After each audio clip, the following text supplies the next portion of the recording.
Yusuf Kala ingatkan Prabowo fokus keadilan dalam negeri daripada sibuk urus konflik dunia. Kita tidak setara dengan Amerika. Lagian naonan sih pak? Ngapain? Orang mah kita sadar diri. Mereka mah punya nuklir.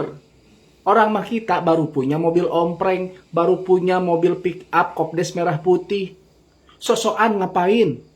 Rakyat Indonesia lebih butuh bantuan perdamaian. Indonesia ini lagi kacau, lagi semrawut, lagi tidak baik-baik saja. Bapak ngapain sok-sokan pengen mendamaikan antara Iran sama Amerika? Nyampe Pak Yusuf loh yang ngomong bahwa kita tidak setara dengan Amerika. Cik atulah ya, kita mah sadar diri. Masih jauh kita harus berada di circle dunia yang powernya gede-gede. Banyak pak rakyat Indonesia yang masih butuh perhatian bapak. Orang mah rakyat di bawah pengen bapak turun langsung, perhatiin langsung, perhatian langsung. Dirangkul, dijahit, dikasih, diberi. Kurang-kurangin dulu pak haus-haus validasinya. Mending bapak bebenah dulu. Kalau Indonesia sudah makmur, baru tuh boleh bapak mendamaikan mereka.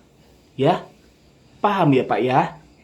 Loh, pernyataan, ya, intelijennya Israel sendiri itu tahu kalau rakyatmu tuh kelaparan. Ngapain kamu sibuk-sibuk ngurusin perang Iran Israel Amerika, Pak? Pikir malu saya sebagai rakyat Indonesia. Malu. Malu saya sebagai rakyat Indonesia. Pemimpinnya hanya mikirin negara lain. Iuran 17 triliun ke negara lain. Sementara rakyatmu kelaparan. Sekolah mahal. Pendidikan mahal. Kesehatan mahal. BPJS mahal. Obat-obatan mahal. Bahan pokok mahal. BBM mahal. Pajak kendaraan mahal. Listrik mahal. Kontrakan mahal. Semuanya mahal. Sementara ekonomi makin sulit.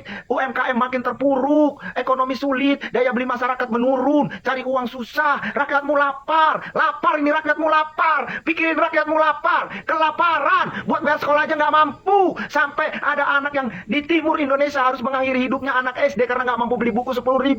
Rakyatmu lapar, nggak usah mikirin negara lain, mikirin rumahmu ini masih berantakan. Buat Iran, jangan sungkan kalau mau minta bantuan senjata ke Indonesia.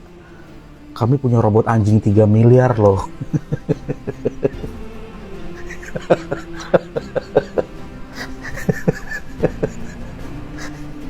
Gini Pak Prabowo, saran saya sebaiknya utus wapres kita aja buat ke Iran. Karena situasi di sana itu kan lagi nggak bagus. Butuh anak muda untuk turun ke lapangan. Dan wapres itu kan anak muda. Mending dia yang ke sana. Suruh si wapres itu stay di sana sampai masalah antara Amerika, Israel, dan Irannya kelar. Abis itu suruh dia ke Palestina juga.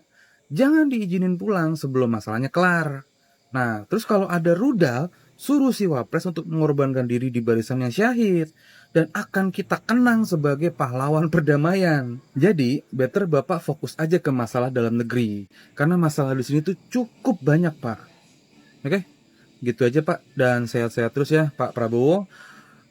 Untuk kali ini saya nggak berani bilang apel. Rasanya tidak berlebihan kalau hari ini saya menyatakan bahwa seluruh warga bangsa ini berkabung, sedang berduka atas wafatnya Bapak Jenderal TNI Purnawirawan Tri Sutrisno, Wakil Presiden Republik Indonesia periode 1993-1998. Beliau wafat pada usia 91 tahun.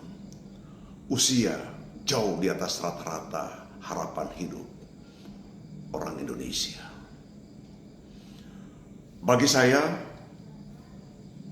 almarhum adalah pemimpin teladan sejati yang nyaris tak ada duanya di Indonesia. Saya mengenal beliau dan pertemuan terakhir sudah lama, puluhan tahun yang lalu. Satu kunjungan saya dan teman-teman di Manila, Filipina, di mana beliau juga ada di sana pada saat itu. Setelah itu saya hanya menyaksikan di acara-acara yang disiarkan oleh media cetak atau elektronik. Hari ini kita semua kehilangan ada 5 teladan yang harus selalu dikenang dari almarhum Tri Sutrisno. Dan poin kelima adalah yang sangat berkesan bagi saya dan saya kira seluruh warga bangsa ini. Pertama, beliau adalah militer profesional. Jabatannya tidak tanggung-tanggung, Kepala Staf Angkatan Darat dan Panglima TNI. Tidak ada cacat dalam perjalanan karirnya di militer. Kedua, pemimpin bersih, figur yang bersih, keluarganya bersih. Dan putranya yang kali ini menduduki jabatan strategis di instansi TNI juga terkenal bersih. Almarhum tidak pernah terdengar cawe-cawe pada saat menjabat, termasuk pada saat jadi wakil presiden. Jadi figur yang bersih tidak diragukan. Ketiga, almarhum adalah figur yang tenang dan rendah hati. Tidak ada ekspresi sombong di wajah dan perilakunya. Dia tampilkan diri sebagai sosok yang selalu setara dan terkesan mengayomi. Dan saya pun merasakan meskipun ketemu ya hanya kurang lebih dari 10 kali. Tapi suasana kebatinan beliau sebagai senior orang tua yang mengayomi anak-anaknya, melindungi warganya, hati tenang, rendah hati. Keempat, almarhum figur tanpa musuh. Tidak memiliki musuh siapapun karena memang tidak punya kepentingan politik apa-apa. Dan yang kelima, sangat peduli untuk pemimpin Indonesia yang berkualitas dan pantas. Pada titik ini barangkali sedikit kontroversi, tetapi itu adalah warisan yang harus dipanuti.